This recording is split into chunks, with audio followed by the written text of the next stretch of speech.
know that my life is a perfect example. The man behind me hasn't been able to breathe on his own since 1952. But that hasn't stopped him from living a great life. Keep watching. You'll see what I mean. Hello. My name is Paul Alexander, but they call me the man of the iron lung. Paul spends almost every moment of his day in an iron lung, which is the only thing that's keeping him alive. That's because he's paralyzed from the neck down, so without it, he can't breathe. The machine helps him breathe by using negative pressure to take air into his lungs. This is the full story of Paul. It all started when Paul caught the polio virus when he was just 6 years old, during one of the worst polio outbreaks in history. A time which feels all too familiar with today's coronavirus pandemic. People were wearing masks, offices, schools, and most of the world was shut down. What did it feel like when you first got polio? Well, I started feeling ill and plain. I ran inside to get Mom, and she turned and looked at me, and she said, "Oh my God, not my son." Over the next 5 days, I lost everything. The ability to move, my legs would not hold me up, and then I couldn't breathe. He was at home under the care of his mom and dad, and they realized he wasn't breathing. They rushed him to the hospital, and the emergency room physician examined him and pronounced him dead. Sometime later, another doctor came through, picked me up, according to my mother, and ran upstairs with me, performed a tracheotomy, and put me in the iron lung. This would make anyone feel like giving up, but just wait. You'll see that that isn't the case.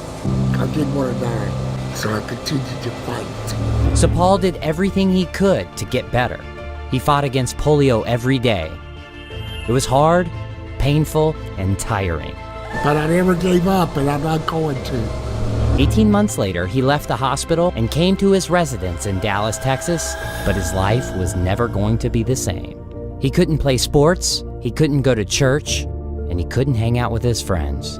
People didn't like me very much back then. I felt like they were uncomfortable around me. What did you do all day? Oh, the same thing everybody else does. I woke up, brushed my teeth, washed my face, shaved, had some breakfast. Well, I just needed a little bit of help, too. Then what would you do all day? Well, I would read or study something. Paint a picture or do some drawing. I hated just watching TV. Paul worked hard to graduate with honors from high school, but I did not get into college. They said that I was too crippled and did not have the vaccination. he didn't accept that. 2 years of tormenting them to death. They accepted me on 2 conditions. One, that I take the polio vaccine, and 2, that a fraternity would be responsible for me. Finally, something good happened. I wanted to be a lawyer for a long time. After years of hard work, Paul passed the bar and became a lawyer. And I was a pretty damn good one, too. But he didn't stop there. With the help of a pen attached to a stick, Paul wrote his own biography entirely with his mouth. So why write a book? To inspire thousands of people, just like you. No matter where you're from, or what your past is, or the challenges that you could be facing. You can truly do anything. You just have to set your mind to it and work hard. Paul, what's your dream?